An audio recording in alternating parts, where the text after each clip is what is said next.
This is Myra Elaine from the Buying Space Channel. Happy Shabbat. We are entering a phase of Leviticus that we're nearing the end, and we're in chapter 25, and it's talking about the Jubilee. It talked about when the Sabbath was, which is the seventh day, and now we're talking about the Jubilee. And the Jubilee happens every 50 years when the fields are rested, and debts are forgiven. It's called the year of the restoration. So I believe I left off in verse 14. So when you sell land to your fellow Israelite or buy land from him, do not deal unfairly. The price is to be set according to the number of years the land can produce crops before the next year of restoration. So if you're that clever farmer that's going to sell your land the year before things go into the Jubilee, that's not exactly fair to the buyer. So you need to make sure that you tell the new buyer how many years the land has been fallowed, and if you follow the Jubilee, and all of those rules all of that needs to be disclosed. Oh, by the way, you can't use this land next year. Should be said. If there are many years, the price shall be higher, but if there are only a few years, the price shall be lower, because what is being sold is the number of crops the land can produce. What a wonderful way to think about land. What is this land useful for? If it's useless land, the price should be low. If it floods every year and you can't plant crops on it, that should be disclosed.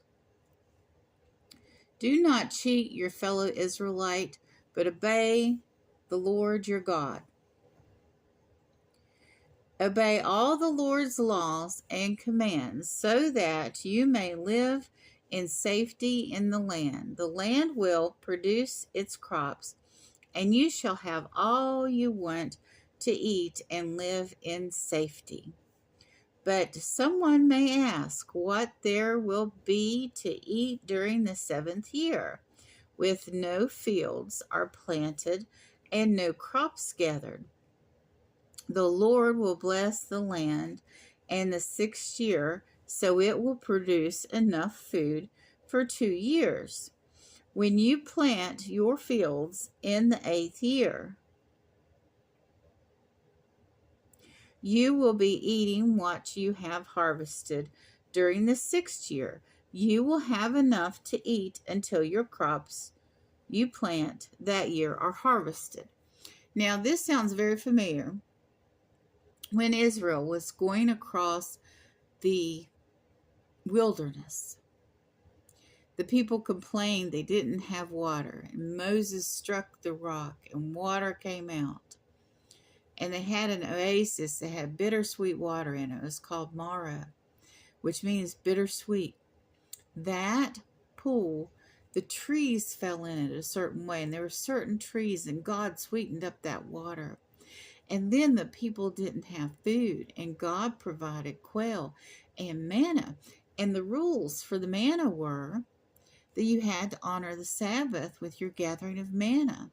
So the day before the Sabbath, you could gather up 2 days worth of manna. On the Sabbath, you could gather no manna.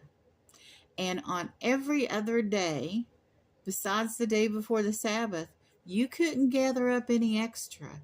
You just took what you needed.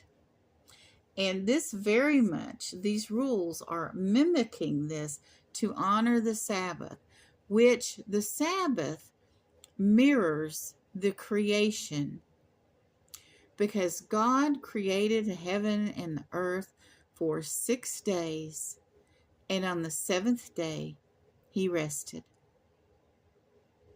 So if you are out there and you're working 7 days a week and you're not giving yourself any rest, you're not doing your body any good, you're not doing your soul any good.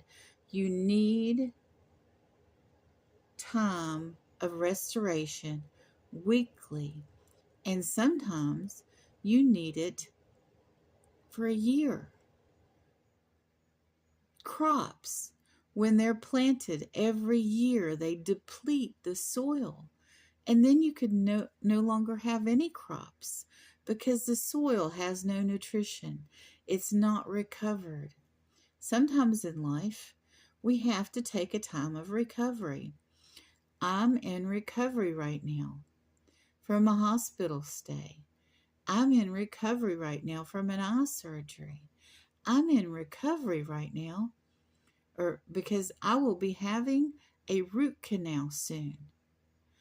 Do you think I can come out of a root canal surgery and the next day be able to do all the things I normally do? Sometimes our bodies, our minds, our spirits give us no choice but to take a restoration. And also I want to say, God help those who are attacking people when they're trying to take their restoration. That is just not very Christian. If somebody's restoring from something, you should be easy on them or leave them alone. That is not the time to attack someone. I hope you all have a wonderful and blessed day, and I hope you are enjoying our journey through Leviticus.